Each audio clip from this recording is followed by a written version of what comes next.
must be Mr. and Mrs. Vardiks? Yes. Did you guys find the location okay? Yeah. Okay, welcome to the clinic. You guys can come over here and take a seat. We'll be here. There's just a few questions that I would like you guys to answer. And Mary should be out any moment, okay? Because if any questions, I'll be right in the other room, okay? Okay, so thank you. Thank you.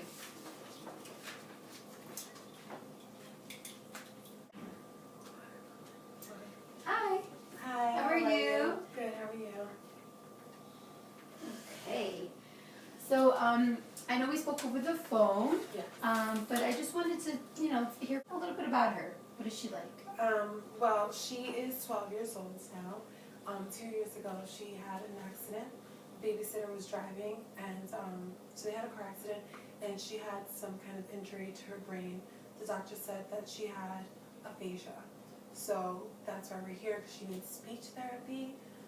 So that's basically. So, did the hospital give you any additional information about? We have some information here on just, her medical records and when he diagnosed her basically with aphasia. Okay, perfect. This is great because I don't know if you guys know, but here in this clinic we work as a team. It's not just me. I'm a speech pathologist, but we also work with psychologists, physical therapists, pediatricians, regular general physicians. So I'm going to talk to them. We're going to collaborate and discuss, based on her records, okay? So this is perfect. Thank you so much for bringing this in. But as far as her disorder, aphasia, did they give you any information about what it is and the recovery? They just said that she'll need physical therapy and speech therapy, so that's basically why we're here. We took a while because we don't have insurance and we need to pay out of pocket, so, but we're here now, so we just want your help. Okay, all right. So, what do you believe are some specific problems that Michelle is facing? From what I see, my daughter was always very outspoken. She would love to talk. And now sometimes I feel I look in her eyes and I know she wants to say it, but it's like pulling from her. I can't get it out. But she knows it's there. She knows she wants to say something and she knows what she wants to say, but it's just very hard for her. And sometimes it's just words. It's not even a sentence. It's just pointing or just saying words. Or sometimes she'll mean to say she wants a spoon and she'll say a knife, or she'll say basketball, or something different, but she'll point at it.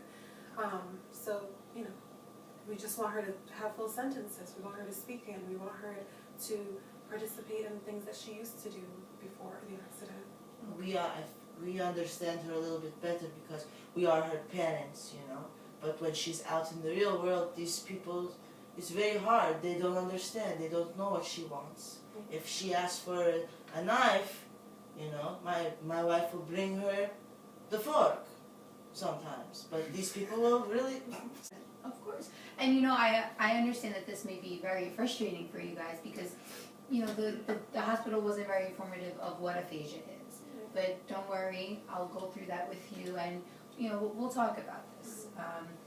But one thing I do want you guys to be aware of about aphasia is it's sudden.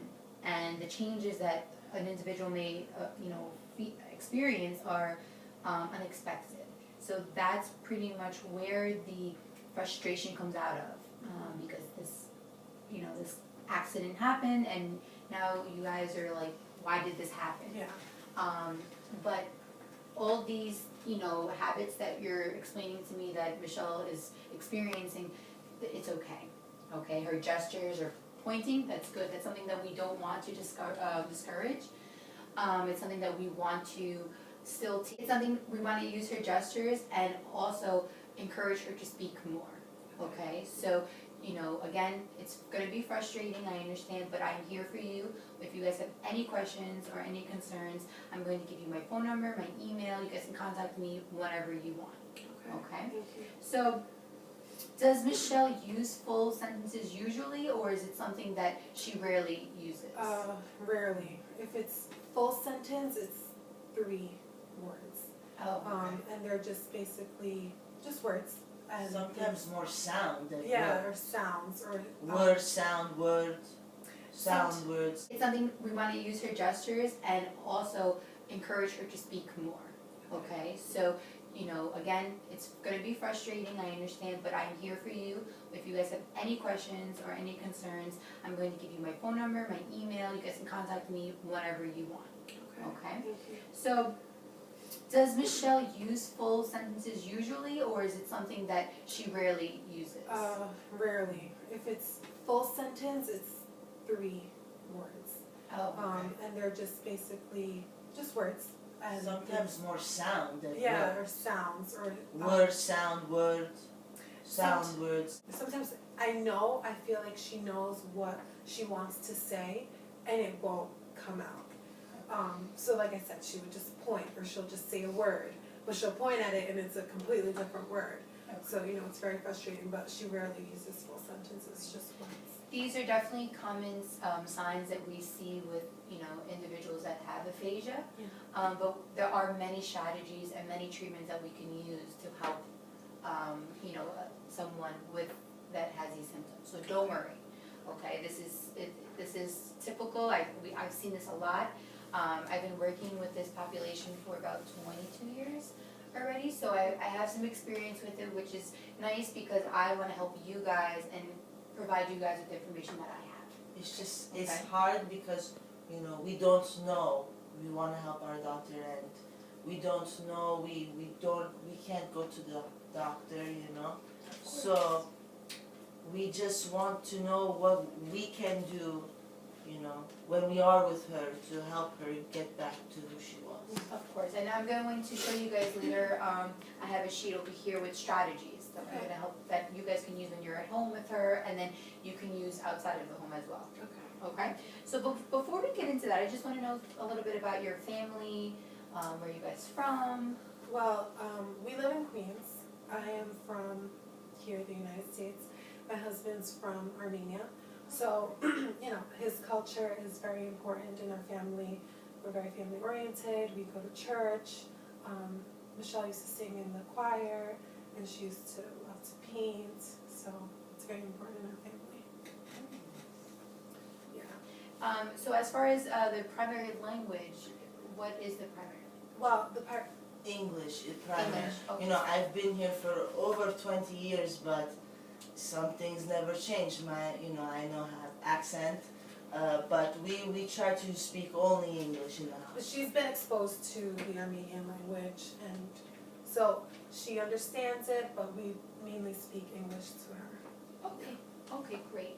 So I see here on the questionnaire that, Mr. Verdict, that you work at the grocery store. Is this something that you find that your hours, do you have long hours? Would you be able to make some of the sessions? I want to talk to you about that because we're very glad that we're here. You were able to see us when I had time off from work. But in general, it's very difficult. I go to work very early in the morning. I come home very late at night. It's hard, but my wife will come with her and I will try, but I don't know if you have Saturday mornings open usually, so I don't know if I'll be able to make it. Yeah, I can try to do the best that I can to be here for Michelle because I understand that my husband does work very late hours. So yeah, Saturday mornings or Monday nights are really good for me. Okay, great. We actually do have sessions on Saturday mornings, but that we can discuss later. And also my secretary, she's going to go through with you guys to see what days and what times are best for you and what we have available. And if you're not able to make a session, it's okay. Because what we have here is we actually have recordings of the sessions, which we will provide for you if at any point you want to see a specific activity that went on and you want to maybe take notes so that you can use it, maybe do it at home. So don't worry, okay? And after every session, I will send you each an email as well, just cover, basically giving an overall of what we've done in the session. Okay. And how well, Michelle did, if there's any concerns or anything I would like you guys to work on at home as well. Okay? So, so a question that I wanted to know is, what group would you identify yourselves with, you and your family? church, Christian. Yeah, like I said, we go to church a lot, so that family environment, his culture is important in our family. You know, she loves to paint, so she used to have a lot of friends who were in the drawing class with her. So, you know, painting and church and friends and She would school love to is very sing. important for her. She loves to sing. She, you know, she goes to museum. She used to like to go to museum. She liked to be with her friends in the church. Those are things that we Yeah, I mean, even just with her words sometimes, you know, let's say she wants to say music, it won't come out of her, but she'll point at her guitar or something. So, you know, words like that where church, music, anything that has to do with church, anything that has to do with music are important for her. So any words that has to do with that is important for. Okay, that's great, because this is going to give me an idea of things that I can incorporate in the sessions, things that I know Michelle will enjoy, things that she will find interest, that she can give feedback, you know, what she likes and why she likes it. So all these ideas I'm jotting down in my mind, and I'm going to use them as much as possible in the sessions. Okay. So I know you guys already pretty much gave me a little list of some of her hobbies. Is there anything else other than painting and singing that she likes to do? Well, now, before the accident, she loved those things. She loves to sing, she loves to perform, she loves the museum, all those art things. But now, it's very hard. She just wants to sit and watch TV. Yeah, it's just become so frustrating. You know, sometimes I want to motivate her, or I do motivate her, and she just puts it away because she can't even say the words, you know. So it just really makes me really sad. And now it's just, you know, like my husband said, she's always on the couch watching TV, and we need to just basically make her more active. And also in school, you know, when she eventually goes back, we just need for her to, yeah. Well, I want to reassure you that with these strategies, she is going to improve. You're going to see improvement. She's going to find what strategies work for her. Everyone's different, so I can't say that this one treatment may be the treatment that helps her the most. So there's no time? Yeah, time? how long will it take for her? Okay, so everyone is different. Everyone, you know, excels at a different rate. So I can't give you a number and a set time that Michelle is going to be better and feel better with communicating and expressing herself. But I can assure you that this is going to be a process. Okay. It's going to take some time, but this is the first step in the door. Okay, first step to I want to know, is there a certain area that you want us to focus on for therapy? Well, it's very important for her to just be able to say a few things in the house, things that has to do with house and family and being with her friends and school. You know, she's 12 years old, so she's going to start high school soon. And, you know, we don't know where she's going to go for school then, but we want her to, you know, be friends with the people. We want her to be social. We want her to be able to, wherever she is, whether it's at the church or at school or at the museum or wherever, that she's able to communicate and be social. I don't want any people looking at my daughter like she's different. She's not different. Okay, so you want to work on her natural communication in a natural setting. Okay, all right. Well, what I have here is one of the treatments. I've done some research, and after observing Michelle and seeing her interaction with, you know, other students, something that I found, I think that would be very helpful, is called PACE treatment. Okay, and what that stands for is promoting aphasic communicative effectiveness. Okay, I know that sounds like a lot, but overall, what that is, and I can show you here. And this is, you guys are going to actually take this home with you.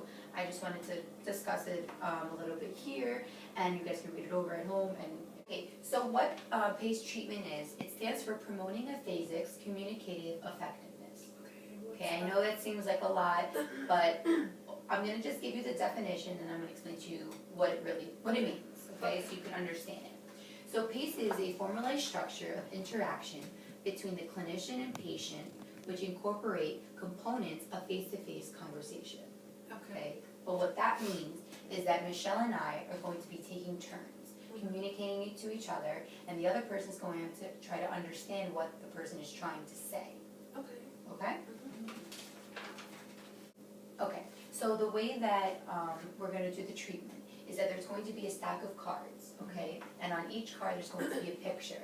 So for example, if it's my turn, I'm going to look at the card and I'm going to try to describe what's in the picture, okay? And Michelle's going to have to try to guess and figure out what the picture is based on the clues that I'm giving her. And what does that work on, the picture cards? Well, So the picture cards, what they do is it's going to help Michelle be able to understand what's being said to her and for her to try to have someone else understand what she's trying to say. Okay, we call that expressive and receptive language. Okay? So I did some research and I just want to show you guys what PACE treatment entails. Okay, there are 4 basic principles. Okay? The first one is equal participation. Okay, so that's where the clinician and Michelle, the patient, will both be equally participating by taking turns. Okay? So the second principle is new information. The second principle, okay? We don't want to give the same information over and over again where Michelle's going to pretty much memorize what we're doing. By giving new information, that ensures us that she's becoming familiarized and understanding and able to use the strategies to figure out, what the object is, okay? So the third principle is free choice of channels. And all that is that the person gets to choose their type or form of communication.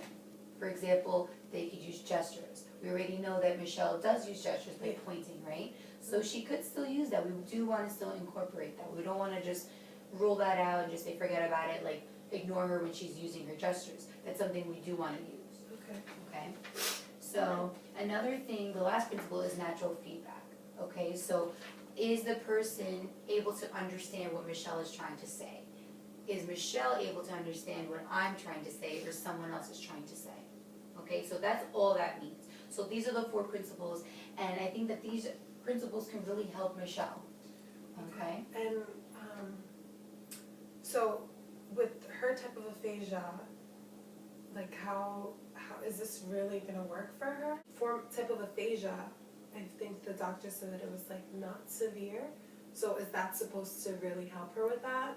Well, actually this type of treatment focuses on individuals who have a less severe form of aphasia. Oh, okay. So since Michelle does have that type of aphasia, this treatment would probably be best to start with this kind of treatment, since it's going to be helping her communicate already. She is using communication, maybe not full sentences, but she is still able to answer certain questions. So I think this is going to kind of motivate her and push her to to elaborate more on her sentences. Okay. So again, there's a lot of information in here, but I want you both to just look through this, and next time we meet, let me know if you have any questions. Okay? Okay.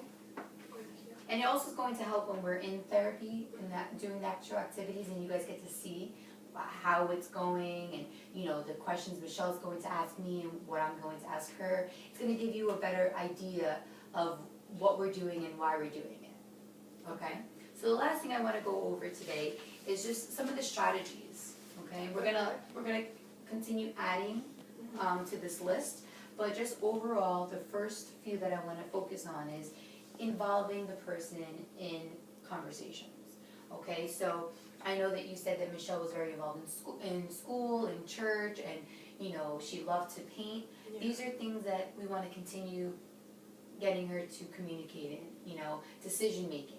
If she doesn't want to go for some reason, why don't you want to go? Have her explain to you why she doesn't want to do something or why she does want to do something. Okay, so decision making is something that she's an individual, she's 12 years old, so she's a big girl. Okay, so we want to continue and have her involved. Babyhood. I'm gonna need a patience for this. Yes, yes, and don't worry, this can be done, and, you know, being close with her, that's something we want to continue, okay? But answering things for her, which is another strategy, we don't want to do that. We want to stay away from her. We want to stay away from that. We don't want, you know, you guys, you know, speaking for her. Let her speak for herself. She has her own opinions. That's my problem. She has, you know, everyone has their own opinions, and that's something we want to hear from her, okay? So another thing is using more simple sentences, okay, around her. You know, if you see that she's having difficulty understanding what you're saying, maybe talk in a slower rate. So is that like baby talk?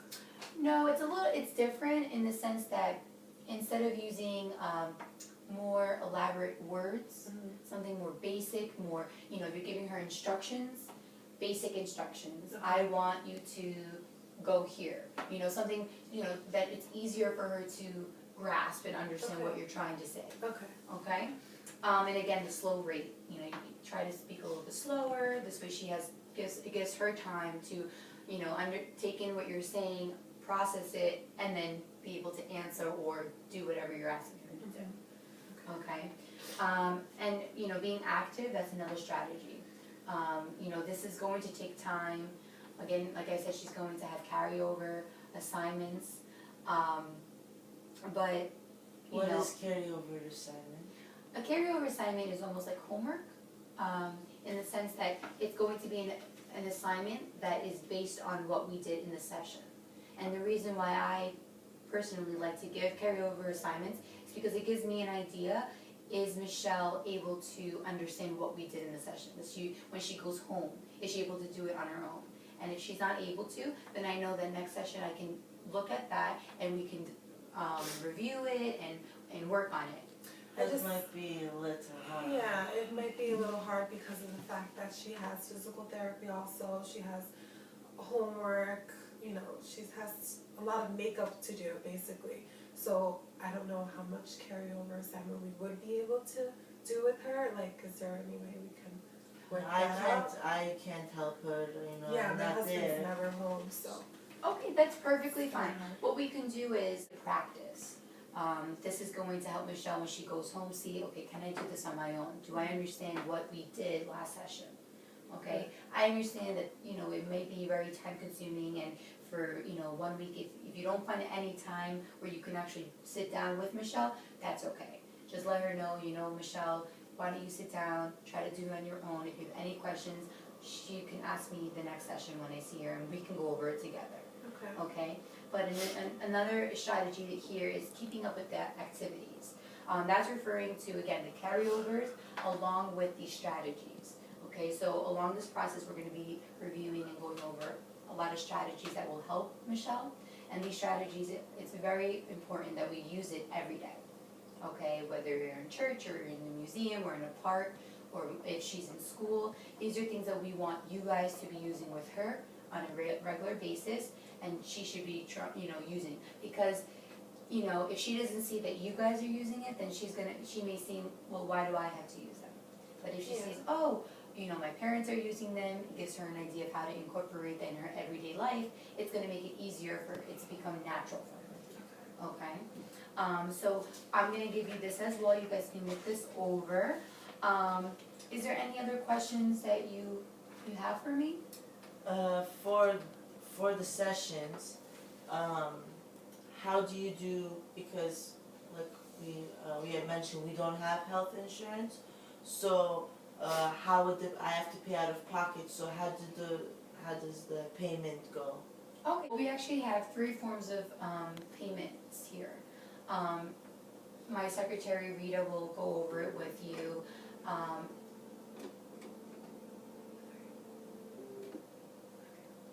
So we actually have three